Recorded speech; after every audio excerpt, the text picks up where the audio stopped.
नमस्कार। मंचस्थ विराजमान सभी हमारे समाज के अग्रणी होद्देदारों, हमारे वानर श्री मंजुला बेन और सारे आमंत्रित मेहमानों को सबको मेरा प्यार भरा नमस्कार। मेरा नाम दिव्या कोटिया है। वैसे तो मैं आप ही में से एक हूँ, आप ही की बेटी हूँ और मैं शैक्षणिक जगत से जुड़ी हुई हूँ। पिछले 22 साल से मैं इंग्लिश मीडियम स्कूल में जॉब करती हूँ और एक पोस्ट तक आज पहुँच चुकी हूँ, प्रिंसिपल की पोस्ट तक। मैंने अगर अपना अनुभव अगर मैं आपको बताना चाहूँ तो मैं ये कहूँगी कि मैं जिस वक्त पढ़ती थी उस वक्त लड़कियों को इतना पढ़ाया नहीं जाता था, तो मेरे लिए तो बहुत स्ट्रगल की बात थी कि मैं यहाँ तक पढ़ चुकी। और मेरे पढ़ने के पीछे मेरे पेरेंट्स और मेरे फैमिली का बहुत बड़ा हाथ है। मुझे आज भी याद है जब मैं 7th में यानी कि 7वीं कक्षा में पढ़ती थी, जब मेरी सारी सहेलियाँ गुजराती मीडियम में पढ़ती थी और मैं एक ही थी, मतलब हम चारों भाई बहन इंग्लिश मीडियम में पढ़ते थे और मैं एक ही थी जो शायद होगी एक दो लड़कियां, लेकिन 12th तक इंग्लिश मीडियम में मैं ही पहुंची हूँ क्योंकि मेरी क्लासमेट और कोई नहीं थी इंग्लिश मीडियम में। पोरबंदर में उस वक्त एक ही बहुत बड़ी स्कूल थी, MEM स्कूल, तो उसमें मैं 12th तक पढ़ी थी। जब मैं 7th में थी तब मेरे भी रिश्तेदारों ने मेरी मम्मी पापा से बहुत कहा था कि क्या पढ़ाना है लड़कियों को, और लड़कियों पढ़ के करेगी भी क्या, जल्दी से शादी कर दो, अपने घर चली जाएगी, उम्र बढ़ती जा रही है। लेकिन मैं शुक्रिया अदा सबके सामने करती हूँ और प्राउडली कहती हूँ कि अगर आज मैं कुछ भी हूँ तो अपने फादर की वजह से हूँ। उस वक्त मेरे पापा ने बोला था कि मैं अपनी बेटी को पढ़ाना चाहता हूँ।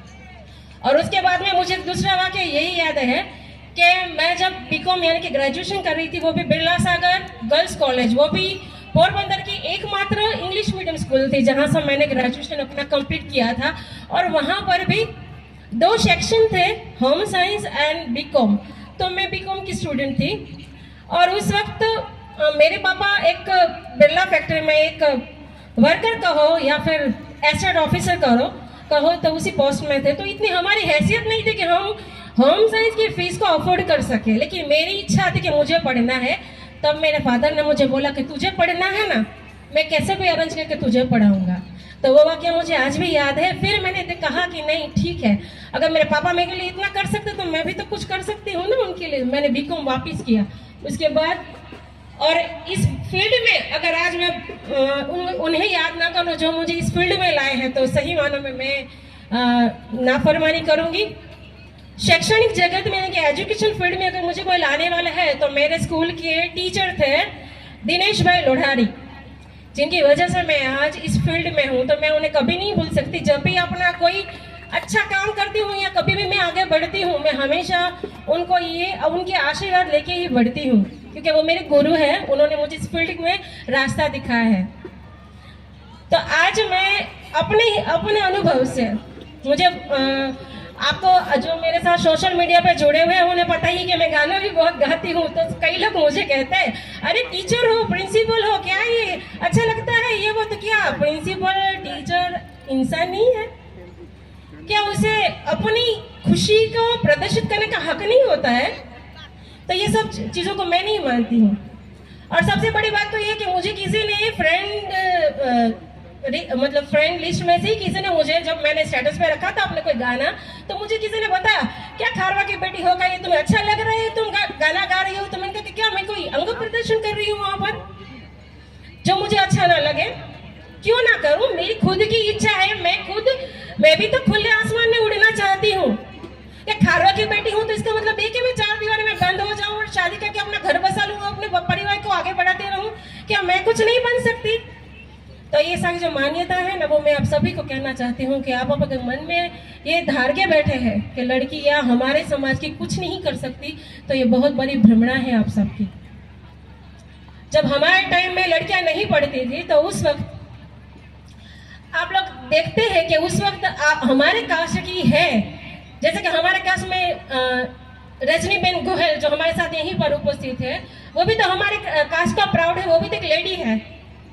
तो इस तरह से उस वक्त अगर 2-3 होंगी जिनको हम बोल सकते हैं कि हाँ ये इन्होंने अच्छा नाम कमाया है, अब जाके पेरेंट्स इतने जागरूक हुए हैं कि उन्होंने अपने बच्चों को इंग्लिश मीडियम पढ़ाते हैं और एक बेटियों को इतना प्रोत्साहन देते हैं। और मुझे एक बात ये भी याद आ रही कि हमारी कोटिया परिवार की एक लड़की है जो गोल्ड मेडलिस्ट है, शायद है वो भी यहीं पर है, तो वो भी गोल्ड मेडलिस्ट बन सकती है। तो आज सोचिए कि हमारा समाज कहाँ से कहाँ जा रहा है और ये क्यों जा रहा है?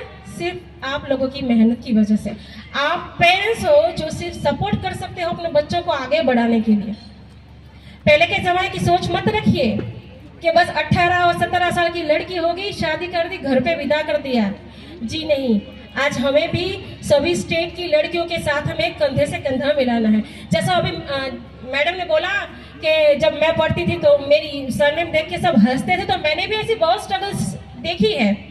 आपको नहीं पता होगा, जब मैं स्कूल में पढ़ती थी और उस वक्त जब इंग्लिश मीडियम में लड़कियां सभी अलग अलग कास्ट की हुआ करती थी, मैं एक ही थी मेरी क्लास में, तो मुझे कोई फ्रेंड्स नहीं बनाते थे।